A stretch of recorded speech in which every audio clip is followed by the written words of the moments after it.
বন্ধুরা কেমন আছো সবাই? আমরা খুব ভালো আছি। আজকে আপনাদের সামনে দারুণ একটা বিরিয়ানির রেসিপি নিয়ে চলে এসেছি, কিন্তু সেটা এঁচোড় দিয়ে।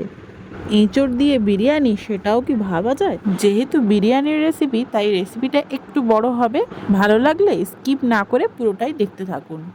প্রথমেই পেঁয়াজ বেরেস্তা করার জন্য পেঁয়াজগুলো কেটে নেওয়া হয়েছে, কিছু টমেটো কাটা হয়েছে এঁচোড়ের রেসিপির জন্য।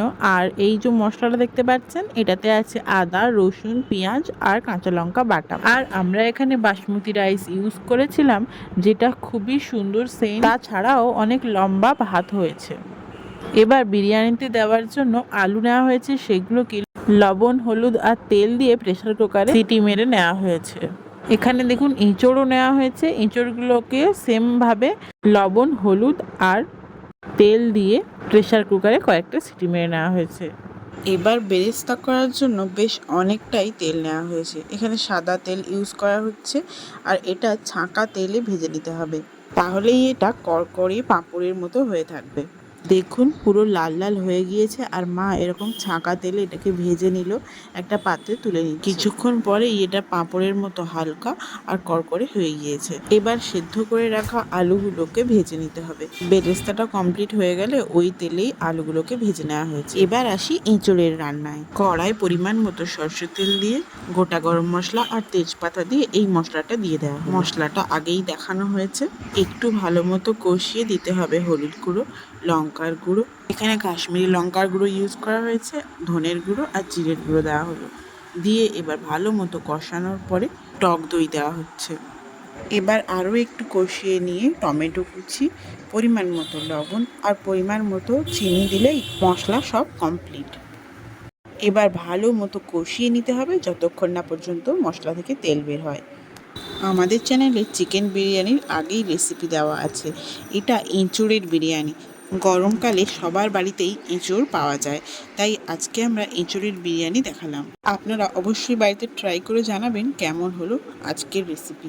যাই হোক, দেখতে পাচ্ছেন মশলা থেকে তেল বেরিয়ে এসেছে, আর এবার দেওয়া হচ্ছে এঁচোড়গুলো ওপর থেকে। এবার মশলার সাথে এঁচোড়গুলো ভালো মতো কষিয়ে নিয়ে পানি দিয়ে এটাকে ফুটিয়ে নিলেই এঁচোড়ের রান্না কমপ্লিট।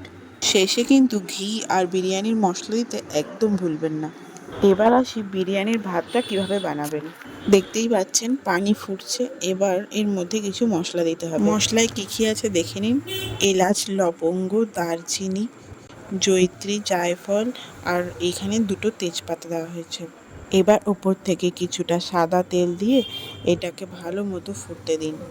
একটু ফুটে এলেই এর মধ্যে চালগুলো দিয়ে দিন। চালগুলো আগে থেকে ভিজিয়ে রাখা ছিল, অন্তত 1 ঘন্টা আগে চালগুলো ভিজিয়ে রাখবেন। এবার পরিমাণ মতো ওপর থেকে লবণ দিয়ে ভাতটাকে হতে দেবেন। 70% হয়ে যাবে, তখনই এটাকে নামিয়ে নেবেন। দেখুন আমরা ভাতটা নামিয়েছি, কতটা ঝরঝরে হয়েছে। আমাদের কিন্তু বিরিয়ানির জন্য সমস্ত উপকরণ পুরো রেডি। মা কিভাবে এঁচোড়ের এই বিরিয়ানিটা চাপাচ্ছে সেটাই পুরোটা দেখতে থাকুন। বিরিয়ানির জন্য একটা বড় হাঁড়ি নেওয়া হয়েছে, আর এদিকে দুধটা রেডি করে নেওয়া হচ্ছে। জাল দেওয়া দুধটা ঠান্ডা করে নিয়ে তার মধ্যে কেওড়া জল, গোলাপ জল, আতর এগুলো দিয়ে ভালো মতো মিক্সড করে নিতে হবে। এবার বিরিয়ানিটা সাজানো শুরু করছে মা। তো দেখুন আমরা এইভাবেই বিরিয়ানিটা সাজাই। হাঁড়িতে সাদা তেল দিয়ে ওপর দিয়ে তেজপাতা দিতে হবে। এবার স্টেপ বাই স্টেপ সব কিছু করতে হবে। প্রথমে ভাত দিতে হবে, এবার ওপর থেকে পরিমাণ মতো বিরিয়ানির মশলা আর ফুড কালার দিতে হবে। তারপর যে দুধটা রেডি করেছিলাম সেটাই দিয়ে দিতে হবে। এবার ওপর থেকে পেঁয়াজের বেরেস্তাটা দিতে হবে। এখন আলু আর এঁচোড়ের তরকারিটা দিয়ে দিলেই কমপ্লিট, এক ধাপ সাজানো। এইভাবেই প্রত্যেকটা স্টেপ কমপ্লিট করতে হবে। আপনারা অবশ্যই ফুল ভিডিওটা দেখতে থাকুন। এখনো যারা যারা আমাদের চ্যানেলটি সাবস্ক্রাইব করেননি, অবশ্যই সাবস্ক্রাইব করে দেবেন, বেল আইকন অবশ্যই ক্লিক করবেন। আমাদের রেসিপি কেমন লাগছে অবশ্যই কমেন্টে জানাবেন। এখানে স্টেপ বাই স্টেপ মা এখানটায় সাজিয়ে নিচ্ছে এই বিরিয়ানিটা। একই রকমভাবেই সাজিয়ে নিচ্ছে ভাত, বিরিয়ানির মশলা, ফুড কালার, দুধ যেটা রেডি করা হয়েছিল, আর আলু আর এঁচোড়ের তরকারিটা।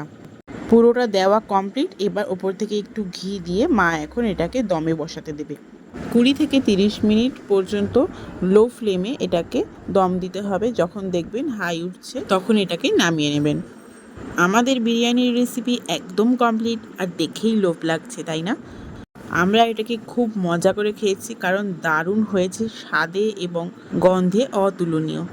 জাস্ট ফাটাফাটি বললেই চলে। এঁচোড় দিয়েই যে মা এত সুন্দর একটা বিরিয়ানি করবে সেটা আমরা কখনোই ভাবিনি। আজকের রেসিপি এই পর্যন্ত। সবাই সুস্থ থাকবেন, ভালো থাকবেন।